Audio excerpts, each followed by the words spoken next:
Commissioner Martin is absent from this court. Before we begin, we'll have a prayer by Elder Brown from the Seventh-day Adventist Church. Elder Brown?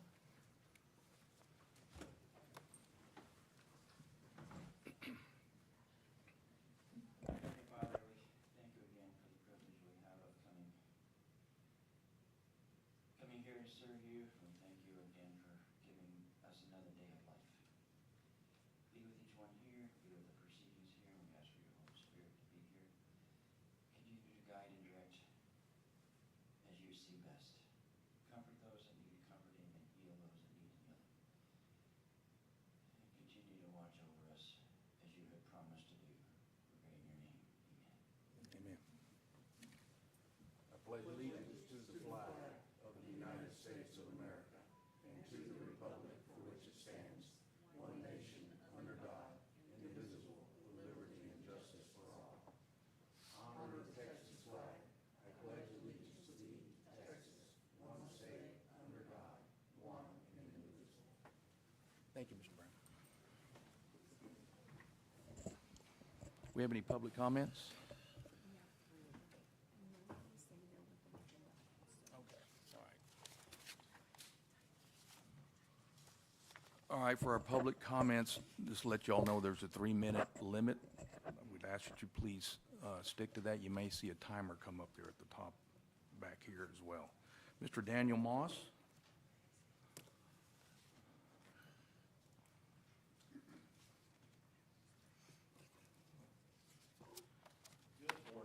Good morning, sir. I wanted to take a quick second, I don't want to take too long, I moved over here about 2 years ago, a little over 2 years ago now, from the west side. Wanted a little bit, quieter pace, slower pace, get away from that San Antonio, monotonous garbage over there. But it seems like over the past few months, within the neighborhood over in Rosewood on 775, and the noise of some kids and, whether they're driving their side-by-sides up and down, whether they're not, with these loudspeakers, and now they've gone into air horns. I work from home, I'm a remote employee, I'm a government contractor, where I write emergency response plans, and I'm on conference calls all day long, until 5, 6 o'clock at night. And listening to this music, pounding, listening to air horns being blown up and down, harassing neighbors, whatever you have. We need to do something, whether it be relook at noise ordinances, whether or not we got to have increased sheriff's presence out in the neighborhood, or something. Something's got to be done because I like to try to stay to myself, but at some point when it starts affecting my business and they can hear it on my conference calls, something's got to be done. And that's where I implore you all to help me out, to whether it be influence, whether it be to relook at noise ordinances or something. Something's got to be done. I just can't work and provide a lifestyle for my family with this continuing going on. So I ask y'all to please look at it, please help me out, whether it be, like I said, to get the sheriffs out there to help out. And a lot of times this happens, it's the kids, high school kids running up and down. I think a couple individuals or a couple the same ones all the time. So I just need y'all's help. I appreciate it. Thank y'all, and have a great day. All right. Yes.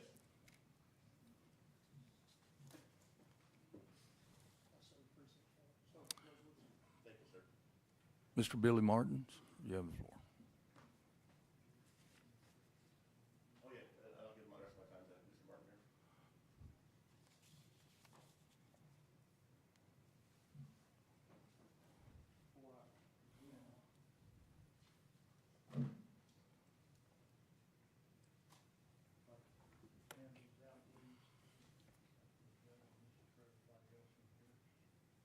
All right, thank you. What these are, people that couldn't come up today sent me these on the same topic.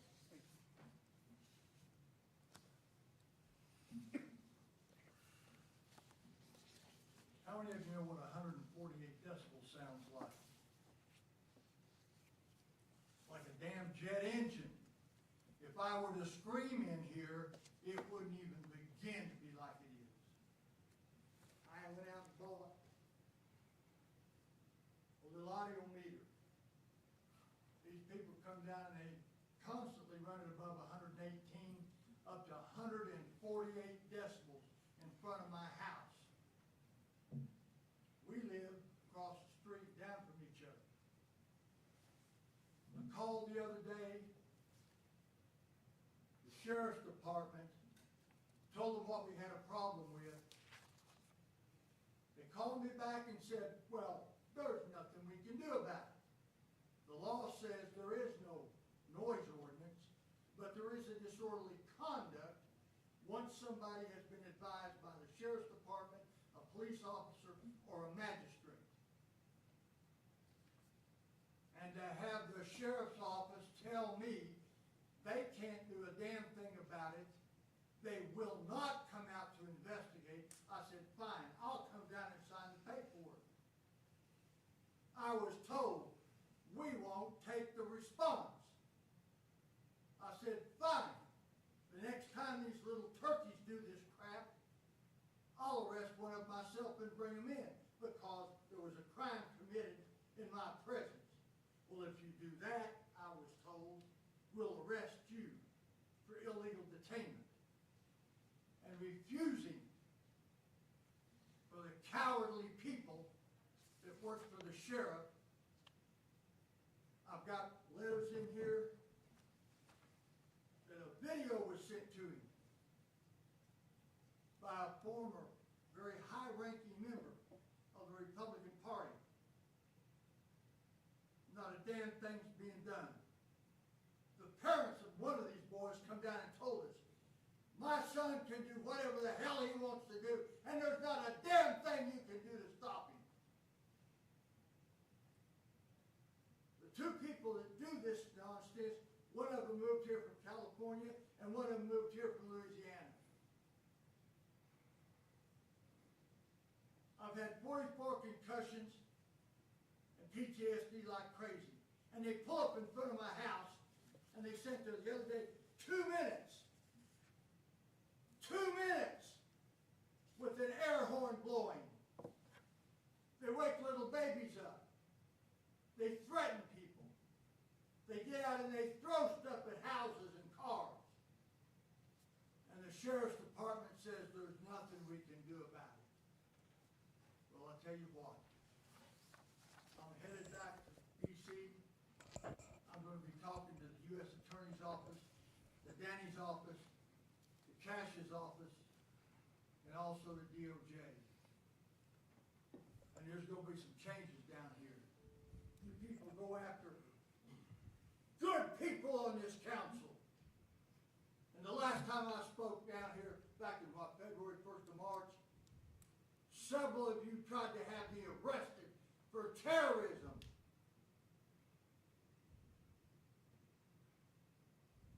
And a 5150 charging me, wanted to charge me with being mentally incapable and locking me up. Well, folks, like a buddy of mine who wrote the screenplay for Tombstone. Mr. Martin, we've concluded 3 minutes. Coming, and I'm Thank- coming with it. Thank- Thank you. All right. We have any other public comments on here? We have any others? Okay, Mr. Carlos de la Cruz, sir, you have the floor. Good morning. My name is Carlos de la Cruz. I'm a husband, I'm a father, and I'm running for Congress for here, Texas 35. Came here today to address a matter of the highest national urgency that affects every one of us, and that's what's happening to our young people. I believe that the assassination of Charlie Kirk was more than a tragedy. It was a warning of deeper divisions. And I'll tell you, before my wife and I opened a kickboxing gym in San Antonio, I served 20 years in the United States Air Force, including deployments to hostile zones after 9/11 and deployments down to our southern border to face the cartels. I know a threat when I see one, and I'm deeply troubled by what our youth are facing. They're growing up in a culture that tells them to question their own worth and to turn away from those institutions that give life meaning, such as faith in God, family, community, crisis, we'll lose much more than our economy. We'll lose our children, and with them, our country. Now, I've seen firsthand the difference that discipline, faith, and mentorship can make. And I want our young people to know three things: that your life matters, that God has a plan for you, and that your country needs you. Every parent wants their child to inherit a nation stronger than the one we found. That's why I'm running for Congress. And I hope you'll join me in this mission. Thank you, and God bless. Thank you, sir. Move to agenda item number 4, certificates of completion awards and bond continuations. So we have 2 for security and privacy training, general role for Rachel Gonzalez, and a certificate of completion Far West annual conference for Commissioner Martin. Let's place those in the record.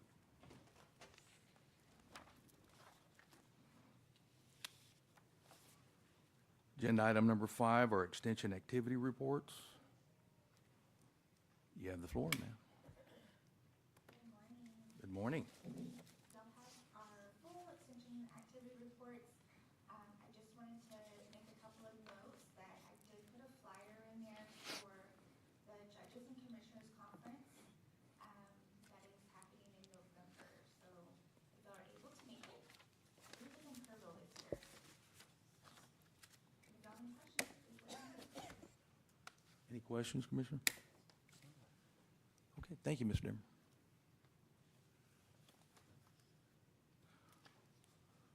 All right, agenda item number 6. Again, we have Ms. Dimmer, Texas A&M AgriLife Extension, discuss take action on the interlocal agreement between Wilson County and the Wilson County Cares to provide funding to assist with Wilson County Senior Citizen Meal Program.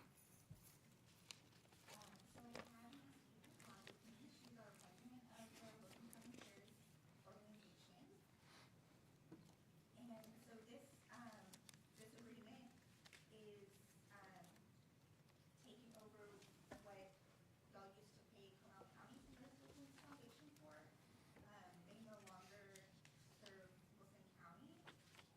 So Wilson County Cares stepped up to go ahead and take over the responsibilities of that part. And the funding is just there to use for solely the senior meals program. Okay. I think we've already approved that $1,200 in the last budget. Am I right, Ms. Trevino? Ms. Huron, have you seen the agreement? And you okay with? You have it? Okay. You want to take a look at it right quick? Pass that down, please.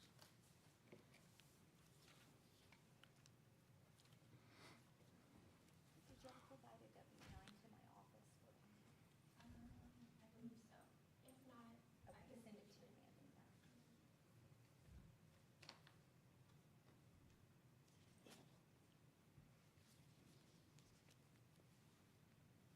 So just for reference, this is a payment that we annually would make to the Comal Senior Citizens Program in the amount of $1,200.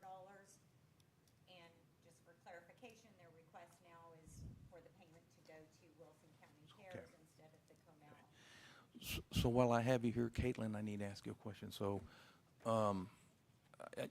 this covers the part for the meals, but are you representing the hospital when they come do the exercising for the seniors there, or no? No, this is only on behalf of Wilson County Cares and for the senior meals. That's my other hat. Okay, all right. There's no double hat here. The only concern I have, and the commissioners individually have voiced some concern about, it's not a problem with them doing their exercising there, their geriatric exercising. We just don't have an agreement with the hospital if one of them gets hurt there. We did have a senior fall and break a tooth outside. I don't know if we had to take care of that or not, but we had to address that. So we probably, Evelyn, we're probably going to have to get with the hospital and get some type of a indemnity agreement with them to keep us out of that. Otherwise, there has to be an issue. Y'all agree, commissioners? So, okay. All right. I'll entertain a motion on agenda item number 6. Want to go ahead and say the dollar amount as well? Yes, please. motion that we enter into an agreement with Wilson County Cares in the amount of $1,200 per year to provide funding for the Wilson County Senior Citizens Meal Program. Second. Motion made by Commissioner Aiken, seconded by Commissioner Pardola. We have any other discussion regarding agenda item number 6? Hear none, I'll call for the vote. All those in favor say aye. All those against, nay. Ayes have it, motion passes. Thank you. All right.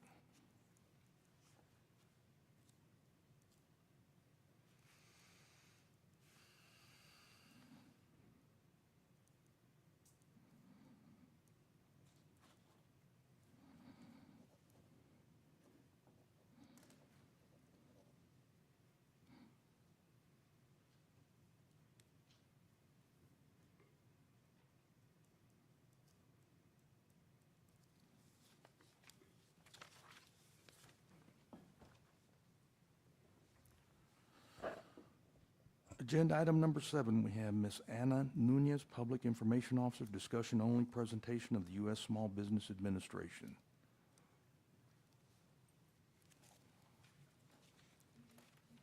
Good morning. My name is Anna Nunez, and I am a Public Information Officer, Public Affairs Specialist for the U.S. Small Business Administration, Office of Disaster Recovery and Resilience. I am deployed in Boerne, Texas, and I'm in charge of 8 counties, and I just want to say how happy I am to be in front of you today. Yesterday, I went to church in the Boerne area, and I never took a nap. And I took a nap, and I woke up, and it was white, it was light, and I thought it was Monday morning, and that I missed this presentation. So I'm very happy to be here today from Boerne, Texas. Our mission at the SBA is to connect individuals, businesses, and private nonprofits with SBA disaster assistance programs and improve disaster recovery outcomes and economic resilience by helping communities prepare for, respond to, recover from, and mitigate against disasters of all types. We like to say that in blue sky times, this is the time to for you to prepare. So the information that I'm sharing not only will help you with past disasters, but in the future. First, I would please allow me to thank Wilson County Judge Hank Whitman for allowing me to share information about the Presidential Disaster Declaration issued for Texas flooding. The U.S. Small Business Administration, the SBA, announced the availability of low-interest disaster loans for Texas businesses, residents, nonprofits, homeowners, and faith organizations that were affected by severe storms, straight-line winds, and flooding that occurred on July 2nd through the 18th, 2025. In times of disaster, the SBA helps organizations, businesses, nonprofits, homeowners, as I said, renters with their uninsured or underinsured disaster-related losses. Disaster loans are made available for uninsured or otherwise uncompensated losses. The loans are direct from the federal government and not from a bank, and you do not have to own a business to apply for an SBA disaster loan. So Wilson County was declared a contiguous county for the Texas Presidential Disaster Declaration 21174, and is only eligible for economic injury disaster loans from the SBA.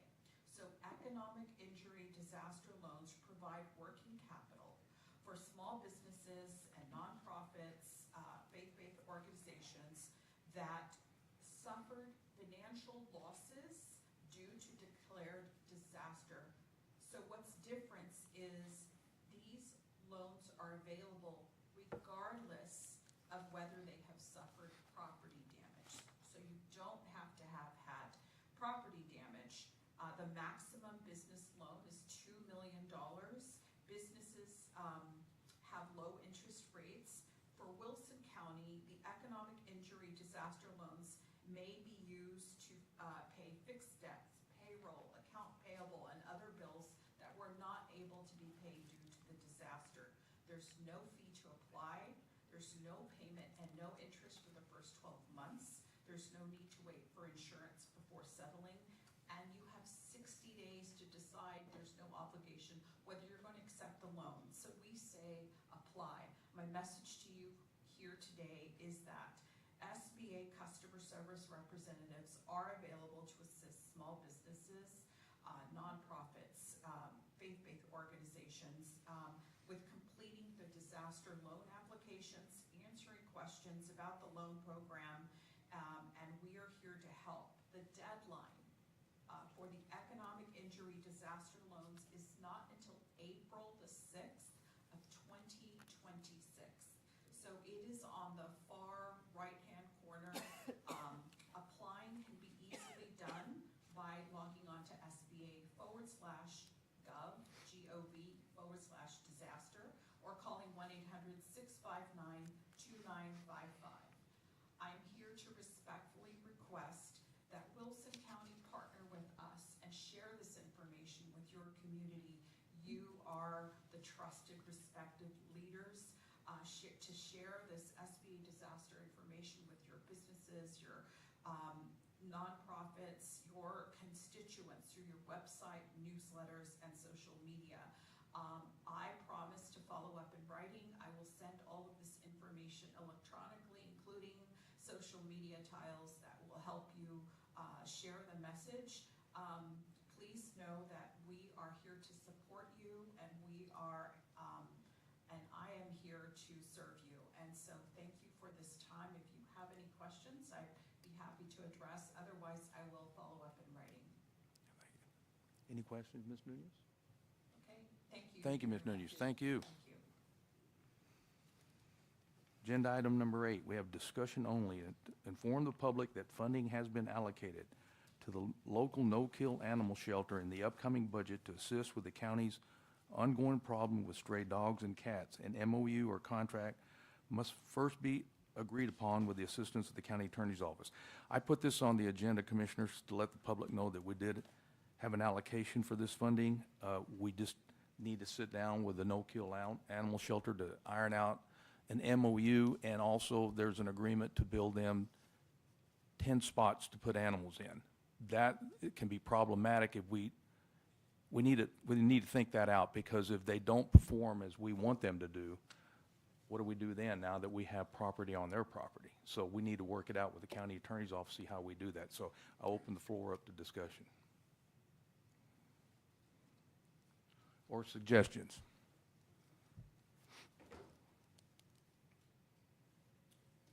I don't know, but over the weekend, I took another phone call for a stray animal. I explained to the person that called that this is the first time that we've made a major investment into the animal control situation, as far as I can tell, ever. I mean, $110,000 is, I think, a considerable amount. It's gonna take time to be able to implement it, and, as far as tangible fixed,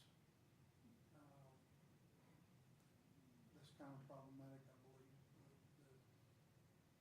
How do we take it and build something on someone else's property will be an issue for the county. Sheriff, you want to comment, sir? And also, we do have land. Why do we have to put it on their property? We do have a collection facility. Okay, so here's, Talking to no-kill shelter, there's room behind the office, the sheriff's office back there, to build a 15-kennel facility. We have water available back there already. Facility, the way I look at it, from the start, would not need electricity. All it would really need is water and some way to clean it and maintain it, because we looked at during the daytime, it would take up almost no footprint behind the office back there. Actually, by permitting in that little lot right back there, there's plenty of room to build it there, and it's close enough to their facility to not make it an issue with driving and all this other stuff to get over there to check on it. To me, that's a viable option. And then it's a possibility. My only problem is that it's not that far away, but is it going to get to the point where they're going to say, it's just too much trouble for us to get back and forth there. I went by there Wednesday afternoon, Sheriff, there was nobody there. It's not the first time. I know that they're shorthanded, so I'm not criticizing them. It's tough. I think they need more volunteers to help them out. But I want to be assured of that we don't all get ourselves in a bind with people that say you're not taking care of those animals, and then what if somebody wanted to adopt those animals? Wouldn't it be better if it stayed at that facility where people could come by and look at the animals? And so, I mean, both ways are viable. There's a lot of things that need to be worked out. There's a lot of logistical things that I have questions on that if we could work out, it'd be fine. The other option would be, I think, would be a lease type option for the facility. That to me would probably be a more viable option. Their property is that we're leasing it, and the lease can be figured into the cost of, building the thing on it, but you would have to get a long-term lease, and you got a problem if they were to go out of business, shut down, what have you done, so. Yes, that is a concern. I mean, either the county can look at building its own facility and then entering into an agreement with this nonprofit to actually run and manage it. Or alternatively, allow this nonprofit to run and manage, and then we enter an MOU where we're providing funds for them to serve the public interest in this situation. The concern is the county building structures on private property. Because then you're basically gifting this structure to a private landowner, and the county is not allowed to do that. It would not belong to the county. So, maybe movable structures, there are mobile structures, there are kennels that can be mobile that the county can own and then lease them perhaps to this individual or vice versa. So there are a lot of different options other than just giving them money or building structures for this private property. That's the concern. But if there's land, I mean, that's also an option, is to actually build the shelter on county property and then enter into an agreement with this nonprofit or any nonprofit to help run and manage it, as we do with a lot of other things. So, seems like it's still kind of in the early stages of what might work, what's available, what would suit the needs of the community as well as the financial commitment for it. Okay, so that's a start. So do you want us to go ahead, you and I start meeting with these two folks, and we'll iron something out and then get it ready to present to Ms. Huron for review, and then we'll go from there? That works for me. Okay, all I right. think we need to look at keeping this thing on the county property. How we set Yeah. it up. Yeah. Yes, sir. Commissioner. I think we need to find a way to keep this on county property, so we don't get into a mix-up. Yeah. Yes, ma'am. I just want, for clarification purposes, during the budget process, we allocated the $110,000 as a financial contribution to the no-kill shelter. That is separate from building any type of kennels. So that does not include for kennel building. We budgeted, I believe, I'd have to go get the exact dollar amount. I want to say between $40,000 and $50,000 in building improvements for kennels, for 10 kennels to be built. But if you guys start talking about actually building a facility or building a building or anything, we're going to have to really relook at that, because that is not something that was budgeted. If it goes above and beyond the $40,000 or $50,000 that we budgeted for kennels. I think it was 50. That's what it was. We can fit within that budget, I'm pretty sure, for what we need to start. My concern is, I think the reason previous courts didn't address this was because whenever you start talking about facility, then you start talking about mandates in place on how it has to be run and compliance issues, just like your jail. So pathway that we're talking about now is not what we've talked about before, and there may have been reasons that we still can't overcome today on why it wasn't done before. We're gonna have to look into it. Okay. All right, we'll start planning it. Yeah, we'll sit down with us. Possibility you can build a portable kennel. I mean, it's, like portable kennels at Tractor Supply, it's 10 by 10. Well, we say that, but we don't know enough about whether or not all of a sudden there's a state law Yeah. that makes that contrary to, somebody who's private citizen might be able to do that, but a government entity may not be able to. Just saying that's a possibility. There are, I mean, you have to have veterinarian services available, you have to have liability, there has to be training, so there are, state regulations for operating an animal shelter by county. Put on their property, that's not, you can say their property. And if this money has already been allocated for them, then all we need is an agreement of what they are going to be providing for the county in exchange for this money. So they can use it to build their own shelter, they can use it, but what is the service that they're providing to us, and for the community that justifies $100,000, which we've seen the need, definitely in the county for something. I mean, the citizens are kind of screaming for this, so, and rightly so.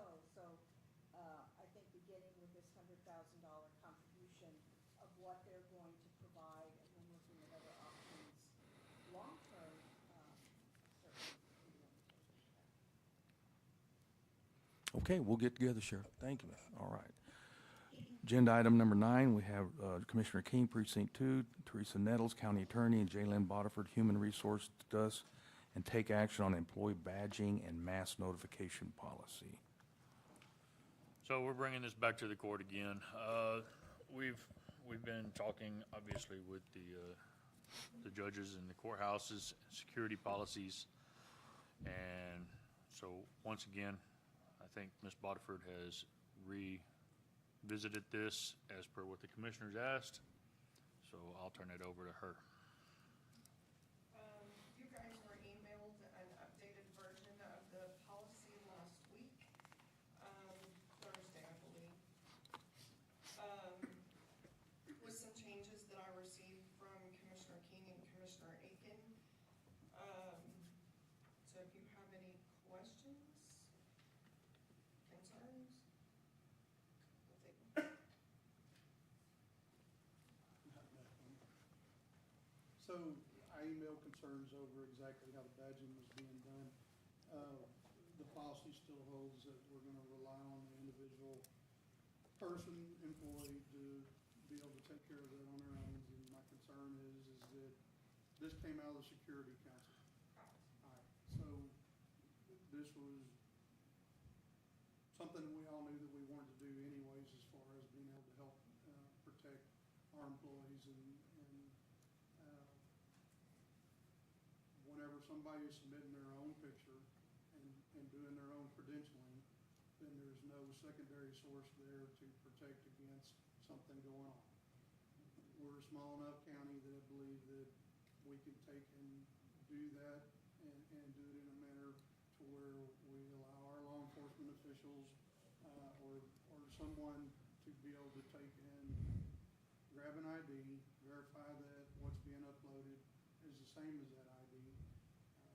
And I think that's justified because it all began with our security board going, these are things that we need to do to be able to be compliant and to be safer. And I mean, that comes from me being involved in fire and EMS all of my life. And we had a way to where in an organization there was one person responsible that made sure that all the data went with the picture, went with the person. And personally, I think it'll be much easier as incoming employees come, Sure. right? The issue is at this time, what's happening to our employees now. I think it's really gonna have to be on the department heads to make sure that their department is taken care of. If we worry about one person taking care of everything, I think we'll have an issue. I think we can do a memorandum to each of the department heads to say,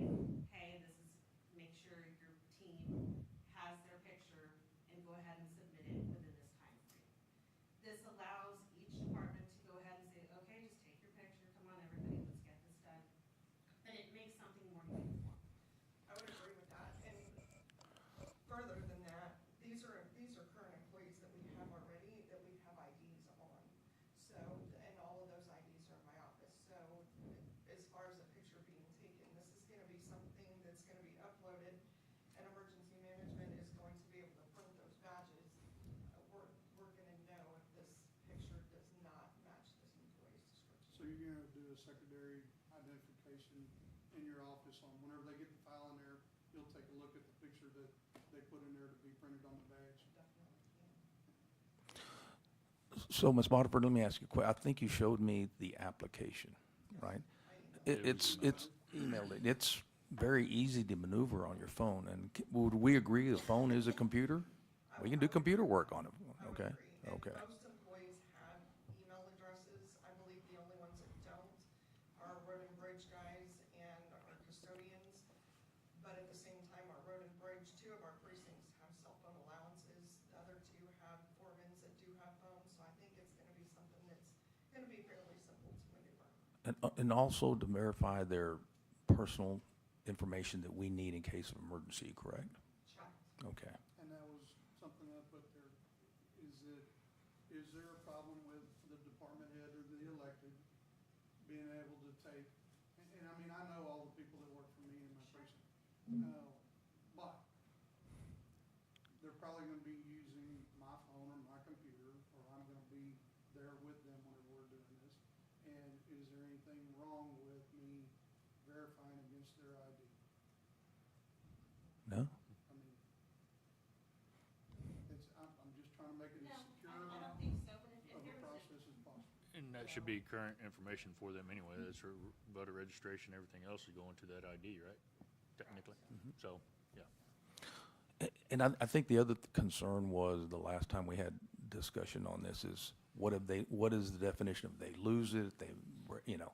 I think that should be left up to each individual department head and let them do the investigation. Do you think they were neglectful in losing this, or did they just lose it because they were working and it was just an accident? It should be left up to the department head. Well, that was one of the changes, that Yeah. it was, whoever is the department head needs to be notified if there's an issue with badges being Yeah. lost. And figure out why. Yeah. I mean, what's going on, because now that ID is out there that says Wilson County on it, and I don't know how hard or easy it will be to alter, but all of a sudden, somebody does a little drafting and changes a picture, you know. Ms. Stafford, how quick is it to, somebody loses an ID and then we can just like stop it in the process and get them a new one? In other words, they can't come and use that to get in somewhere else. So the majority of the badges are just a plastic badge. Those other ones are gonna be the HID for when we do site security. Those are the ones that are expensive. If somebody's just losing their normal badge, it's just these little plastic ones, that's not of a major concern financially. They're 50 cents. It's the HID badges that are, access control.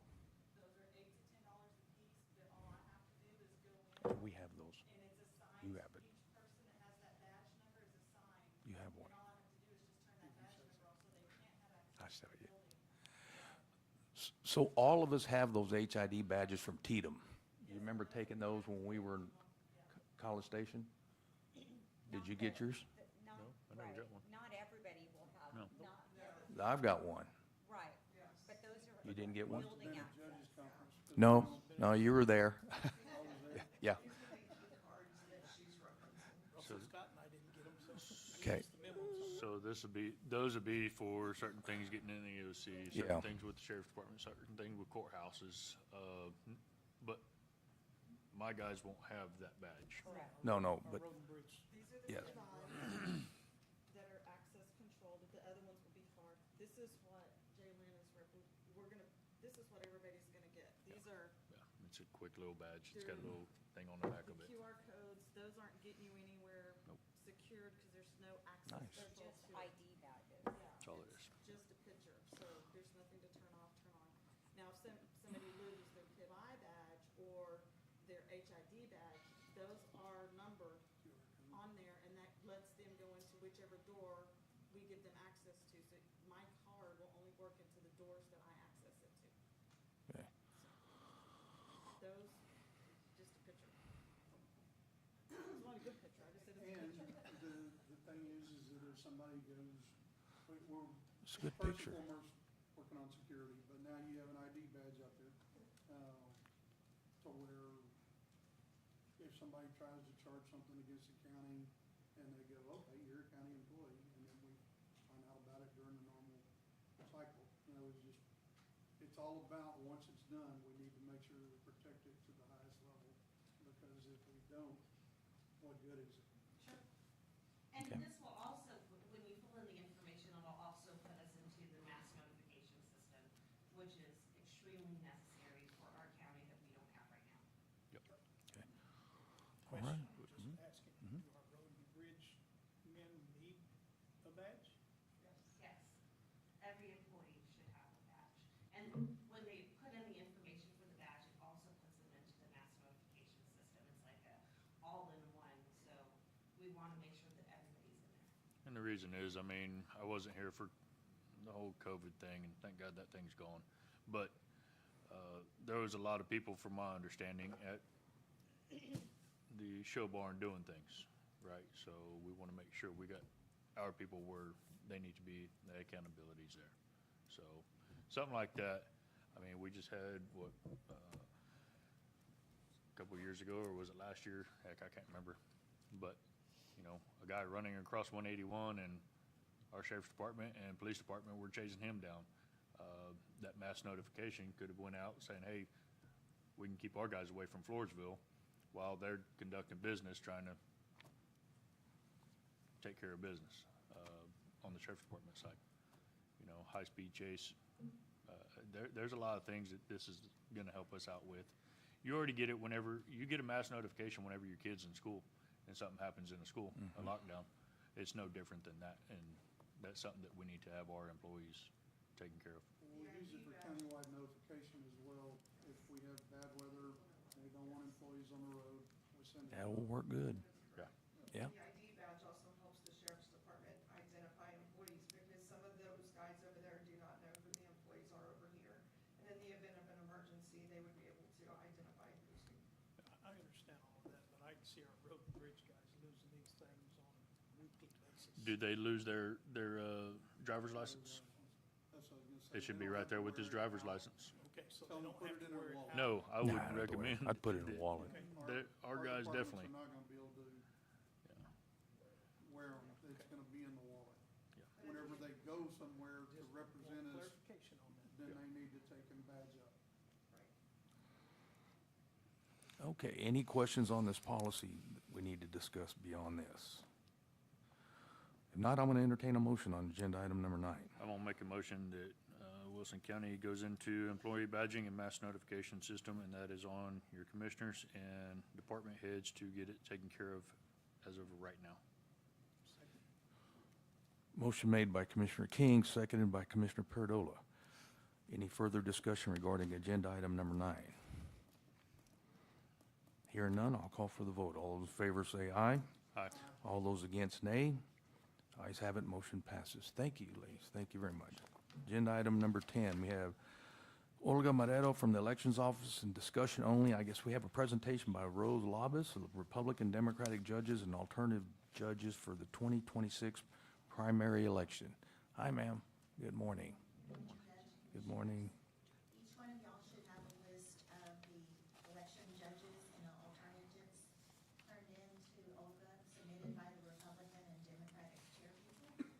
So it's for y'all's approval and appointment for the March 2026 primary. Okay, so I don't see it needs a vote, so we'll just sign off on it then. Okay. If Olga couldn't be here, we have early voting starting next week, so she's prepared for the election.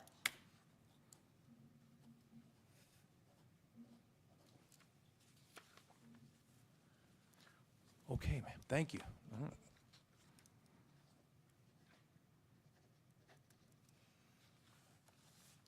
I'll wait till these get signed, we'll go to the next one.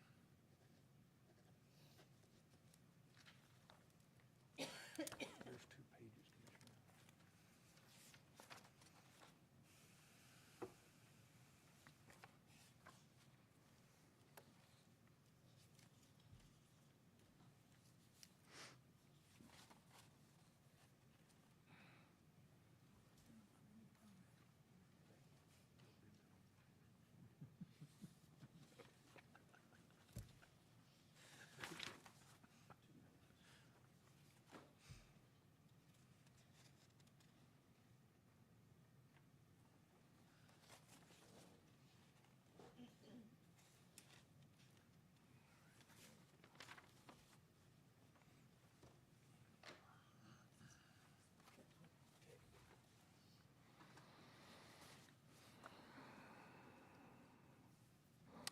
Agenda item number 11, we have Commissioner King, Precinct 2, discuss take action on egress, ingress agreement for the Dewey's Rimshaw House partial.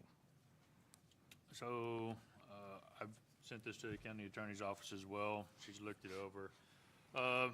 So the agreement basically for CPS again is going in there on the Dewey's property where there's already a road there, and they'll be taking over this easement so they can go all the way down that transmission line is basically what it is. And they'll be taking on it, so. by all means. State your name, sir, for the record. David Gonzalez, I'm with Refined Land. Okay. We represent CPS in the 345 KB rebuild. And with that agreement, I just want to say that that's a correction to the previous agreement, but we want to, CPS wants to follow that. Okay. Ms. Huron, have you read it? It's good? Okay. All right, Commissioners, you all have any questions regarding this agreement? If not, I'm going to entertain a motion for agenda item number 11. I'll make a motion to, for the ingress egress agreement for the Dewey's Rimshaw House parcel with CPS. Motion made by Commissioner King, seconded by Commissioner Perdola. Any other discussion regarding agenda item number 11? Hear none, a call for the vote. All those in favor say aye. Aye. All those against, nay. Ayes have it, motion passes. Thank you, sir.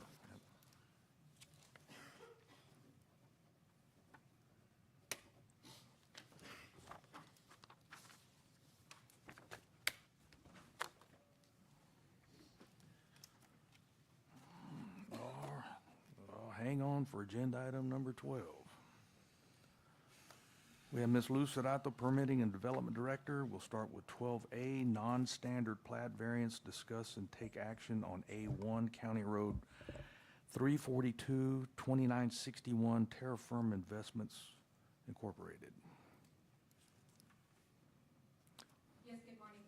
This went before the review committee twice, actually. The first time that it came through the review committee, they proposed a 1 acre split, or just shy of 2 acres. They did decide to put it back on the agenda to do a 2 acre split. The rest of the property will be subdivided and will be coming through our office at a later time. I believe there is a representative here to speak on his behalf, but it did get approved from the review committee.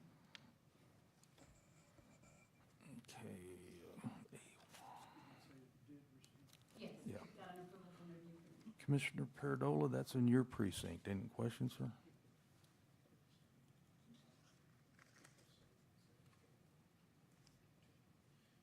It is in my precinct, and yes, it has received favorable review from the committee, so I'll make a motion that we approve the non-standard plat on County Road 342, 2961. Second. Motion made by Commissioner Perdola, seconded by Commissioner King regarding agenda item 12A1. We have any other discussion? Hear none, a call for the vote. All those in favor say aye. Aye. All those against, nay. Ayes have it, motion passes on 12A1. We move to 12B, utility permit. Discuss take action on B1, permit 822 Three Oaks, Precinct 2, County Road 204. Yes, these plans have been provided to Commissioner King for approval and review. So I believe he's gone by the site to take a look at where 3 Oaks proposes a 2-inch bar beneath the county road. So I've driven in this area, and I've talked to 3 Oaks about it already, so I'll make a motion to approve permit 822 3 Oaks for County Road 204. Who was the second? I'm sorry. Okay. Motion made by Commissioner King, seconded by Commissioner Perdola. We have any other discussion on 12B1, permit 822? Hear none, call for the vote. All those in favor say aye. Aye. All those against, nay. Motion passes. We move to 12B, 2, and 3, if you don't mind. Is that okay, Commissioner? It's in. Okay, so we go to B2, permit 823 Spectrum, Precinct 3, various, and B3, permit 824 Spectrum, Hickory Hill. So these plans may not be in your notebook, but I did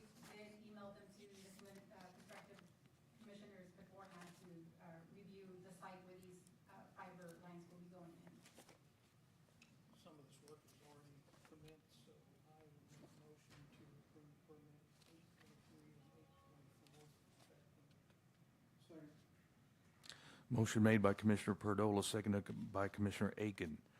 We have any other discussion on 12B 2 and 3?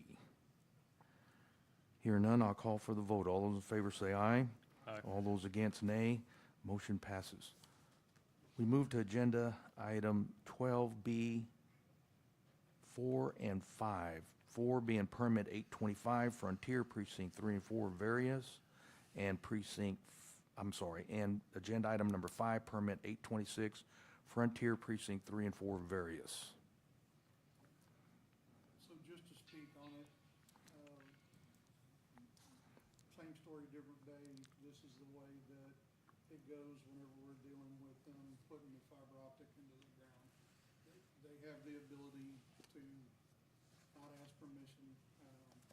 Our biggest complaints and concerns is that they make it better whenever they leave than it was when they found it. And so we're gonna be working with the company to take and clean up their work zone. This is the reason why the county has started asking them to pull utility permits for some kind of accountability, just so that we have information, we have a point of contact in case there is anything that needs to be addressed. And I will tell you that I worked the other day with, they had a stuck board, and it actually was pulled out while we had our last commissioner court session, and met with the specifics that I put in on repairing the roadway. They did a very good job, and they were in and out over the matter of about an hour and a half. So they're willing to work with us. The thing is still trying to get the crews to understand that leaving things behind and leaving it torn up is not gonna work. So anyways,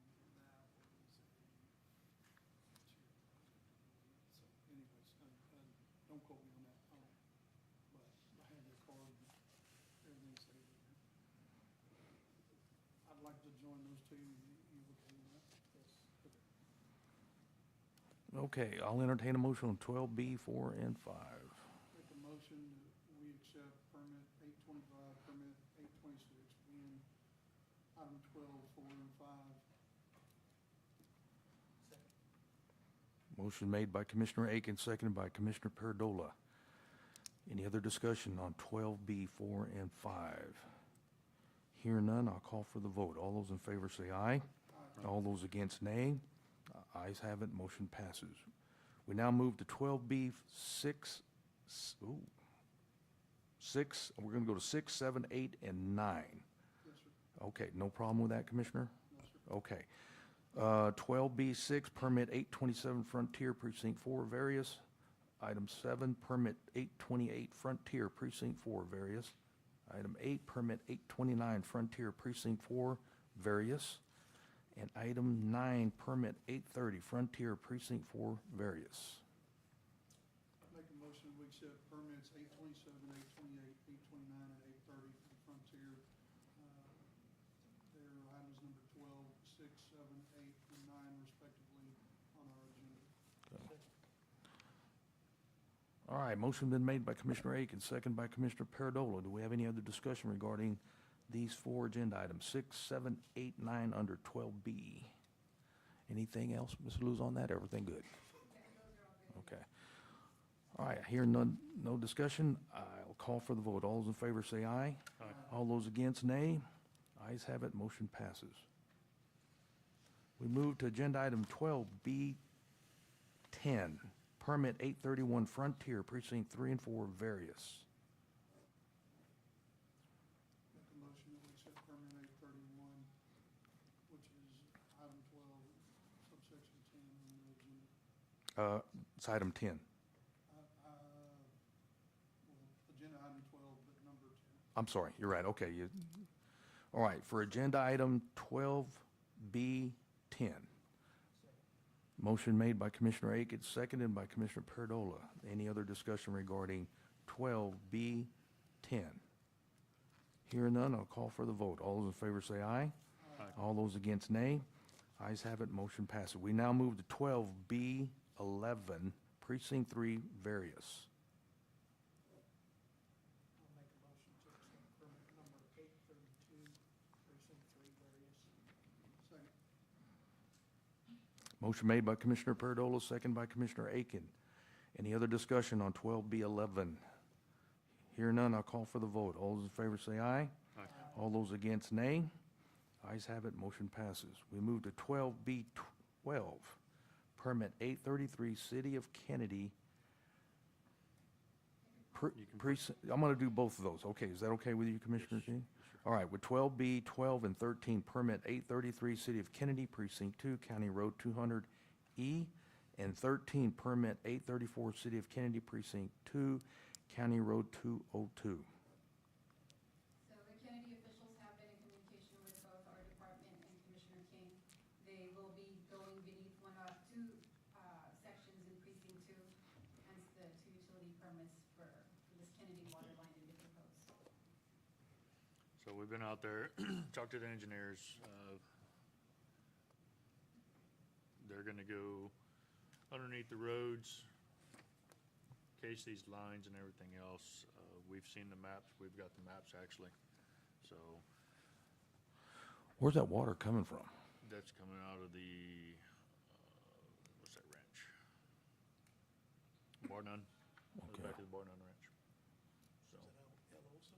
Hmm? Is that El Oso water? no, it's just, so. Nope, I got a well over there. They're pulling it. Okay, I'll entertain a motion on 12B, 12. I'll make and a motion to accept permit number 833 and permit number 834, City of Kennedy for Precinct 2, County Road 200 East and County Road 202. Motion made by Commissioner King, seconded by Commissioner Perdola.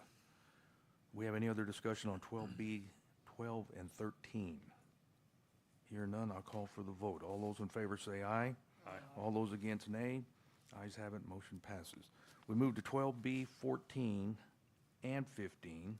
14, permit 835 VTX1, Precinct 2, County Road 204, and agenda item number 15,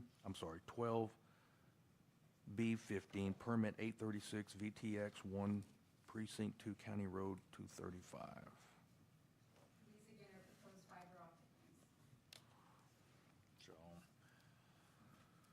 looking over all these, I'll make a motion to approve permit 835 and 836 VTX1 for County Road 204 and County Road 235.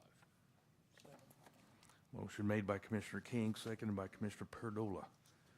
We have any other discussion regarding agenda item 12B, 14, 15? Hear none, I call for the vote. All those in favor say aye. Aye. All those against, nay. Ayes have it, motion passes. We move to agenda item 12C, RV Park Infrastructure Development Plan. Discuss and take action, 1 Highway 97 RV Park. So this is currently an existing RV park. It was grandfathered before our regulations went into place, but I believe they have the owners here that represent the property if you have any questions. Their size did double, or it was more than double. So our department asked them to submit an infrastructure development plan, and this has been reviewed and approved by our engineers. And they did provide all necessary information for this.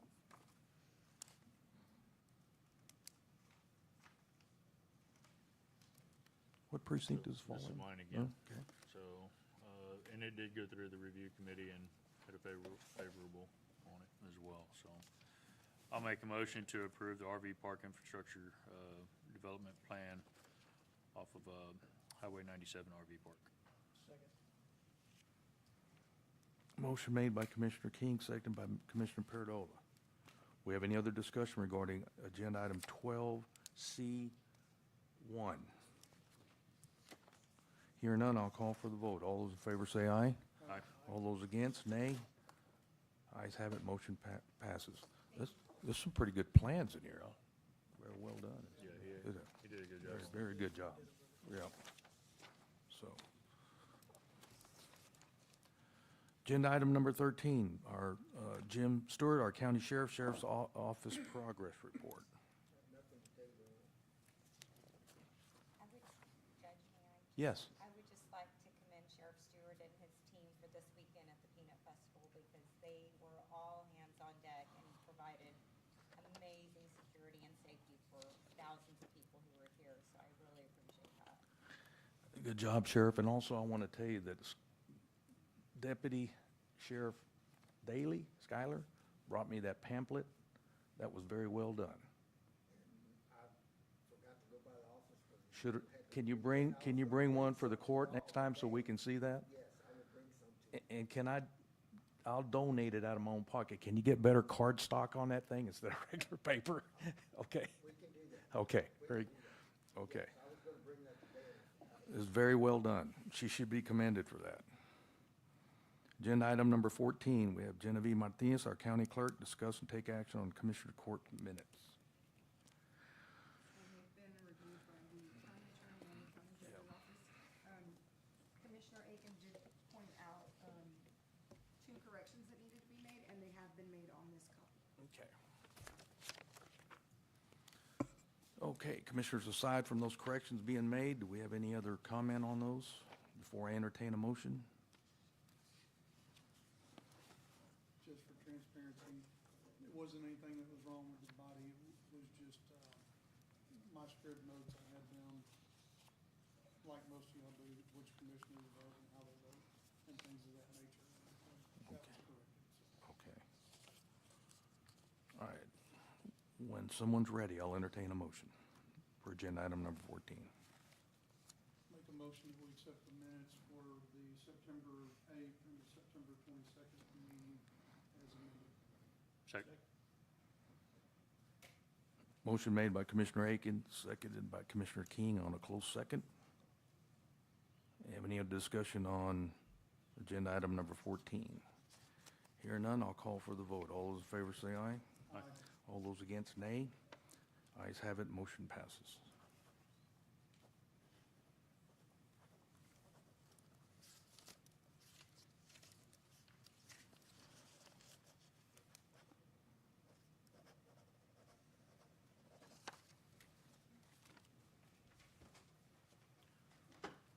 Agenda item number 15, we have Ms. Jaylynn Bodiford, our Human Resource Specialist, presentation of payroll and personnel changes. Sonia Molina was hired as a custodian, making $20.61 per hour, or $42,874.40 annually, effective October 1st. Brittany Adams was hired as a part-time clerk for JP2, making $18.93 per hour, effective October 1st. Wendy Grant was transferred to the Emergency Management Department as a GIS administrative assistant, making $21.63 per hour, $45,000 annually, effective October 1st. And Erica Casanova was transferred to the Justice of the Peace Precinct 2 as a part-time clerk, making $20.09 an hour, effective October 9th. Any questions, Ms. Bodiford? Thank you, ma'am. Move to agenda item 16, Ms. Brenda Trevino, our county auditor, discuss and take action on county bills. I have, excuse me, reviewed a total of $1,658,875.59.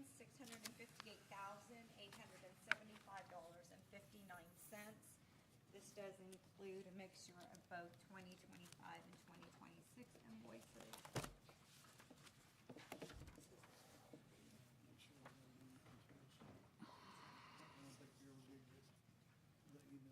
We just finished, we're able to get it corrected this morning, so that's probably why, well, I know that's why you didn't receive it. Also in there, the reason for the dollar amount is because it is October, the beginning of our new fiscal year, so we have some of our bigger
good right now. To tell them at 5 o'clock all the vehicles to be moved down, so I don't know if you want to make, I'm gonna send an email. Okay. Just to let you know. Okay, that'll work. We just want to make sure it's, you know, Okay. on the news. That'll work.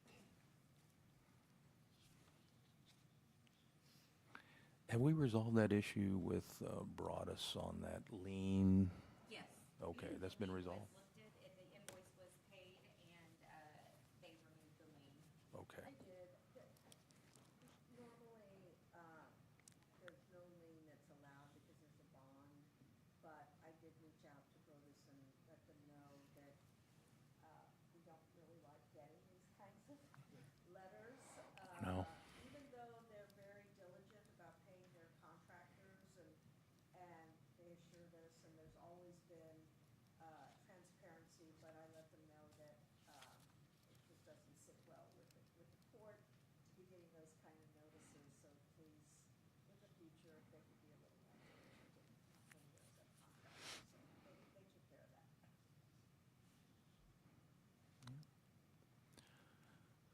All right, Commissioners, I'll entertain a motion when you're ready. A little bit more time, sir. All right. I did also want to remind the court, as Commissioner Martin reminded me, is that effective September 1st, the threshold has increased from 50,000 To 100. to 100,000. So I know there's a lot of purchasing of large equipment that were over 50, but now it's been raised to 100,000. So just to Yes, it has Mhm. been, and I spoke with Ms. Nettles also, and we're working on, she's working on something so that we can provide a list. It would be just for discussion purposes only of any asset that's being purchased of $20,000 or more, just for transparency purposes. So we will bring it to the court's attention. But even though it's been raised to 100,000, it still need to be compliant with the buy board, right? Yes. No. What, no, not?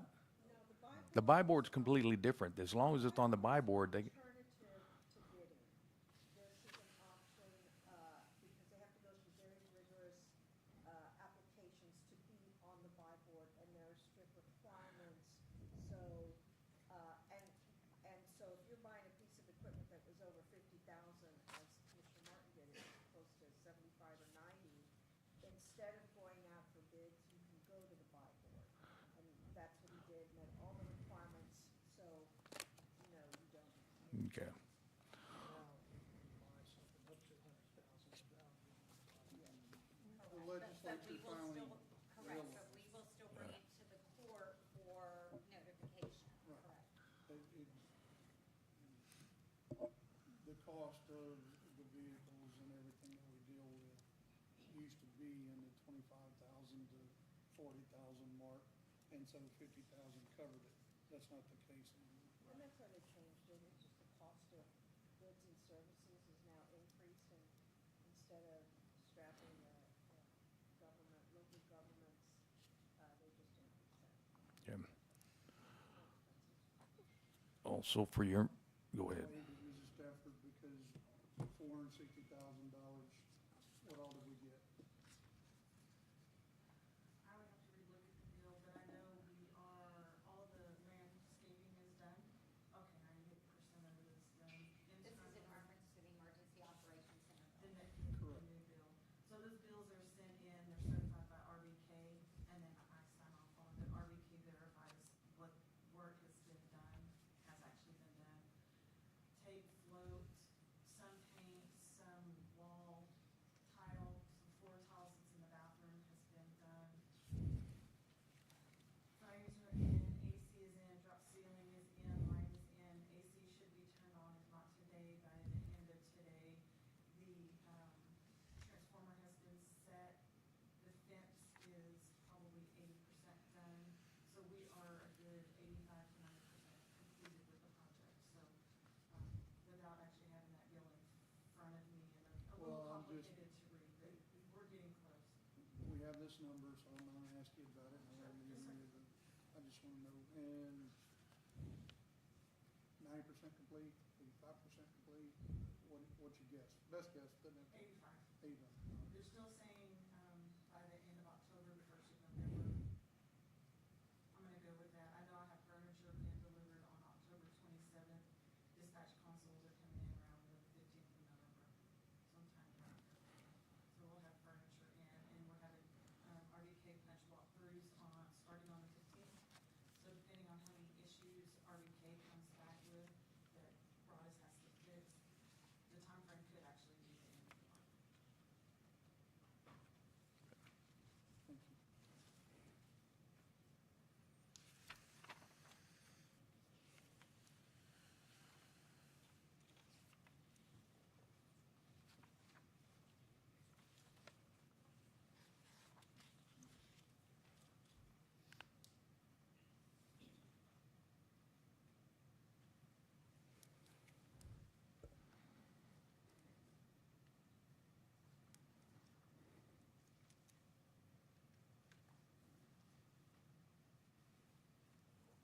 I'll make a motion to approve the bills. All right. You want to say the amount? How about that? $1,658,875.59. Second. Who wants it? That was a tie. Okay. Motion made by Commissioner King, seconded by Commissioner Aiken.